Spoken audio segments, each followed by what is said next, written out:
नमस्कार। आशा करता हूँ आप सभी लोग अच्छे होंगे। और अब हम शुरू करने जा रहे हैं इंडियन पॉलिटी। रेफरेंस मैं बता दूँ आपको, जो इन्फॉर्मेशन मैं दे रहा हूँ कहाँ से दे रहा हूँ। इन्फॉर्मेशन मैंने गैदर किया पहले एम लक्ष्मीकांत से। 6th एडिशन की जो बुक है Indian polity by M Laxmikanth, वहाँ से मैं आपको इन्फॉर्मेशन दूंगा। आपको कोई डाउट लगता है आप कमेंट में डालिए। आपको कुछ लगता है कि कुछ गलत इन्फॉर्मेशन कोट हुई है, कमेंट में डालिए। तो शुरू करते हैं इंडियन पॉलिटी। देखिए, ज़्यादा टाइम वेस्ट ना करते हुए शुरू करूँगा जल्दी जल्दी।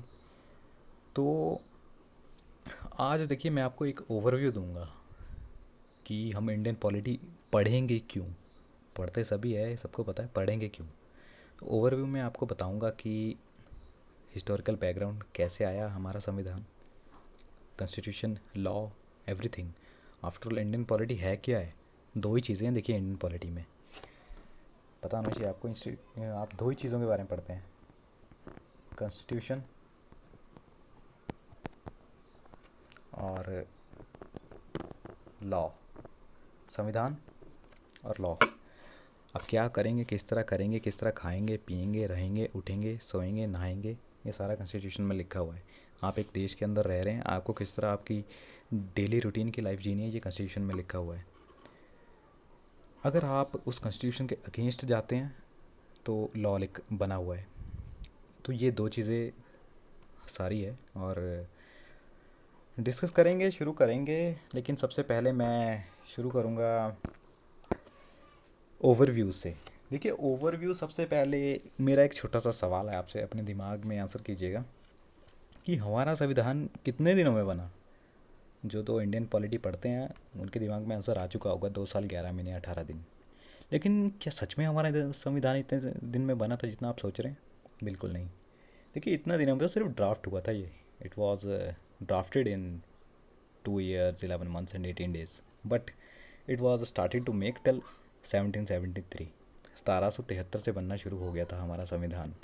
1773 से बनना कैसे हो शुरू हो गया था? देखिए, संविधान में मैंने आपको बताया क्या है, नियम है। उन नियमों में क्या होगा, देखिए नियमों क्या होगा कि आप किस तरह, मैंने आपको जैसा कि बताया, किस तरह आप अपनी डेली रूटीन की लाइफ को जिएंगे। अब ये जो छोटे छोटे नियम हम आज भी यूज़ कर रहे हैं, तो ये वहीं से हमने उठाए हैं, हमने कुछ नया नहीं किया है। हमने उनको कोडिफाई किया है 2 साल 11 महीने 18 दिन में, और उनको उठा के एक किताब में रख दिया है जिसको हम बोलते हैं रिटन कॉन्स्टिट्यूशन। ओके। तो अब ये नियम बनना शुरू हुए किस तरह, देखिए सबको पता है कि दो खास लड़ाइयाँ, 1757 और 1764, ये दो लड़ाइयाँ हुई। इन लड़ाइयों में क्या हुआ कि हम हारे। जी हाँ, हम हारे। और रॉबर्ट क्लाइव के नेतृत्व में 1764 में हमें हार मिली। अब वो जो लोग लोग थे वहाँ पे, मीर कासिम, साजिदुद्दौला, मैं इन सब की बातें नहीं करना चाहूँगा क्योंकि ये हिस्टोरिकल फैक्ट्स है, मैं पॉलिटी को रिलेट करूँगा। तो यहाँ पे देखिए, अब नियम किस तरह बनने शुरू हो गए थे। हम देख रहे हैं कि नियम बनाने हैं हमको, किस तरह बनने शुरू हो गए थे नियम। 1764 में हमारे, 57 में हमारे पहले भी इस तरह की ट्रिटीज़ होती थी। हारने के बाद जब एक हार जाता था तो वहाँ पे वो सरेंडर करेगा, सरेंडर के बाद ट्रीटी होगी, ट्रीटी में जो जीता हुआ है वो उसके अधीन आएगा, जीते हुए के अधीन आएगा हारने वाला। तो फिर वहाँ कुछ लिखा जाएगा कि जी हाँ, अब ये वाला इलाका हमारा है और आपको इस तरह से इस पे राज करना है, अगर आप करना चाहते हैं, नहीं तो हम आपको एज ए पेंशन रखेंगे, और जितना भी पैसा आपके पास है उतना हमें दीजिए आप, जितना हमारा नुकसान हुआ है। तो चलिए, यहाँ से ट्रिटीज़ की बात आई। अब थोड़ा और आगे चलते हैं। ओवरव्यू दे रहा मैं आपको शुरू शुरू से। 1764, देखिए 1764 के बाद क्या हुआ। अभी ये 1764 का जो युद्ध था, ये माना जाता है कि आखिरी कील थी जो ताबूत में ठोक दी गई थी रॉबर्ट क्लाइव के द्वारा। उसके बाद 1764 के बाद 1773 तक, 1773 तक क्या हुआ कि शासन करना शुरू किया अंग्रेजों ने। कैसे शासन करना शुरू किया? अब देखिए, ये जो वर्ड मैं बोलने जा रहा हूँ, इसमें काफ़ी कंफ्यूज होते हैं बच्चे हमारे, तो ध्यान से सुनिएगा। ये डायरार्की, डायरार्की वर्ड सुना होगा आपने, बहुत क्वेश्चन बनते हैं इस पे। देखिए, बहुत ही ज़्यादा क्वेश्चन बनते हैं क्योंकि समझ नहीं पाते हैं इसको ध्यान से, ये क्या है, क्या है ये डायरार्की। तो मैं बताने जा रहा हूँ आपको। देखिए, 64 के युद्ध के बाद क्या हुआ कि हम हार गए, रॉबर्ट क्लाइव जी जीत गए। और उन्होंने क्या कहा हारे हुए राजाओं को कि ठीक है, अब आप लोग जो है शासन कीजिए, परमिशन देते हैं हम आपको। जैसे जो कि ट्रीटी ऑफ इलाहाबाद वगैरह जो हुई थी, उनके तहत कहा गया कि आप शासन करना शुरू कीजिए। ओके, शासन कीजिए आप, लेकिन हम जो है आपके ऊपर शासन करेंगे। आप शासन करेंगे अपनी जनता पे, आप अपनी जनता से रेवेन्यू कलेक्ट करेंगे, लगान वगैरह जो भी लेंगे हम आपसे लगान लेंगे। तो ये लगान वही है, टैक्स वाला लगान, कि जितना आपके पास फसल वगैरह जो भी आपके पास रेवेन्यू आएगा उसको सरकार लेगी एज ए टैक्स।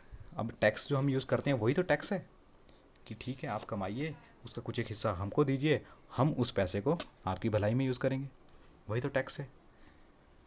तो ये जो शासन है ये दो भागों में बट गया।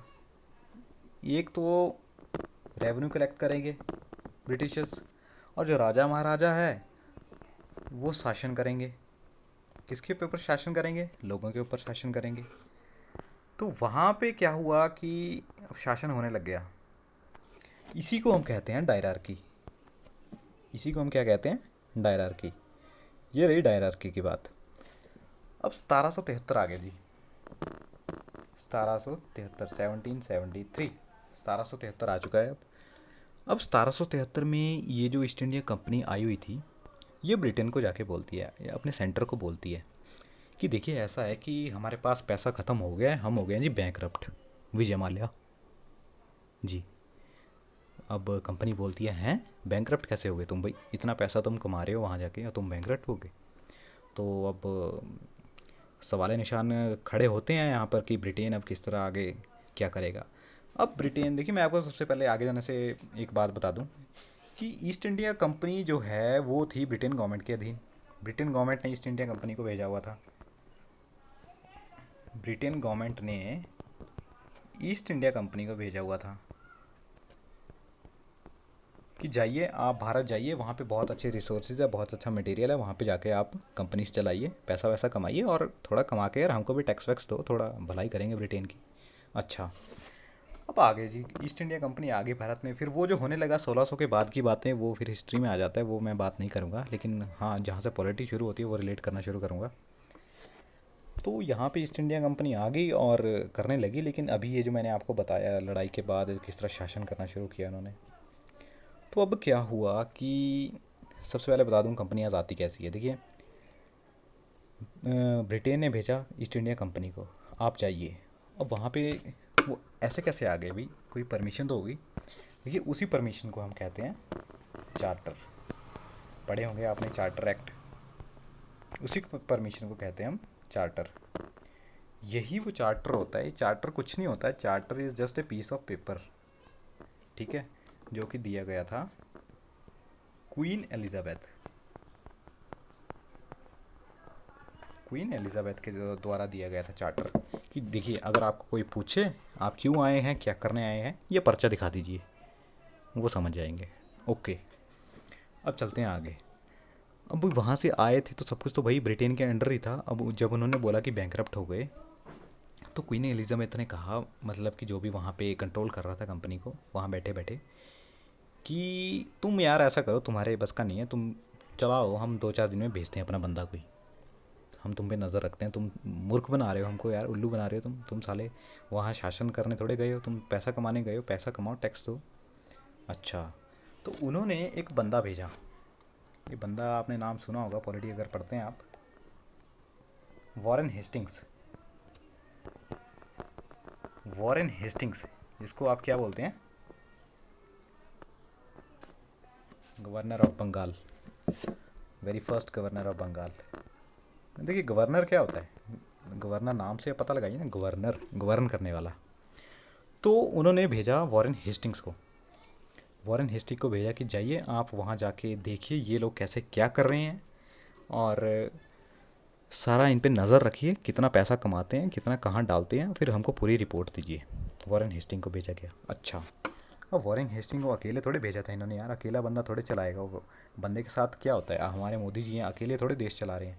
मोदी जी तो सिर्फ एक तरह से रिस्पेक्ट करते हैं, बाकी मोदी जी के नीचे तो कैबिनेट है, पूरी काउंसिल ऑफ मिनिस्टर्स बैठी हुई है। वो मोदी जी को एडवाइस करते कि आप ऐसा जाके बोलिए बोलिए टीवी जाके कि मित्रों ये कीजिए।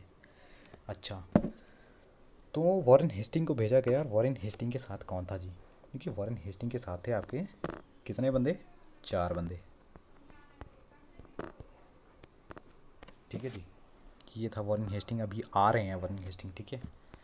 तो आज की वीडियो हम यहीं रोकते हैं ड्यू टू टाइम कंस्टेंट। मैं कंटिन्यू करूँगा इसको कल। मैं आपको सब बताऊंगा किस तरह वॉरेन हेस्टिंग आए, फिर उसके बाद कॉर्नवालिस जी आए। उन्होंने कहा कि भाई बहुत करप्शन हो रखा है। 84 में एक एक्ट आया था, 1784 में पिट्स एक्ट जिसको कहा जाता है, कंट्रोल स्थापित हुआ था थोड़ा बहुत, करप्शन वगैरह ये सब चीज़ें। फिर देखिए धीरे धीरे आगे चलेंगे, फिर 20 साल बाद एक्ट आना शुरू हुए 73 के बाद। वो सब चीज़ें डिटेल में लेके चलेंगे, लेकिन ओवरव्यू अभी 1 या 2 वीडियोज़ और लगेगा जिससे आपको थोड़ा इंटरेस्ट आएगा। मतलब एक तरह से हेडिंग हेडिंग में क्लियर करवा दूंगा आपको। उसके बाद हम 2-3 दिन बाद कंटेंट को डेप्थ में लेके चलेंगे एग्जामिनेशन पॉइंट ऑफ व्यू को देखते हुए। एग्जामिनेशन में बिल्कुल सिंपल नहीं पूछेंगे आपसे कि 73 में कौन था गवर्नर और उस टाइम पे गवर्नर कौन था। बहुत देखिए यूपीएससी बहुत डेप्थ में जाता है, एक एक स्टेटमेंट उठा के सवाल पूछा, उस स्टेटमेंट को भी 4-5 स्टेटमेंट से में दे दिया जाएगा और उसके बाद सवाल पूछे जाएंगे। तो करेंगे सब कुछ डिस्कस, लेकिन आज के लिए इजाज़त दीजिए, इतना ही। टाइम कंस्टेंट है यार, 10-11 मिनट की वीडियो है, फिर सवाल आते हैं हमको चैनल वालों से कि इतनी बड़ी मत बनाइए आप, छोटा छोटा रखिए। तो ठीक है, आज के लिए बस इतना ही। नमस्कार, जय हिंद।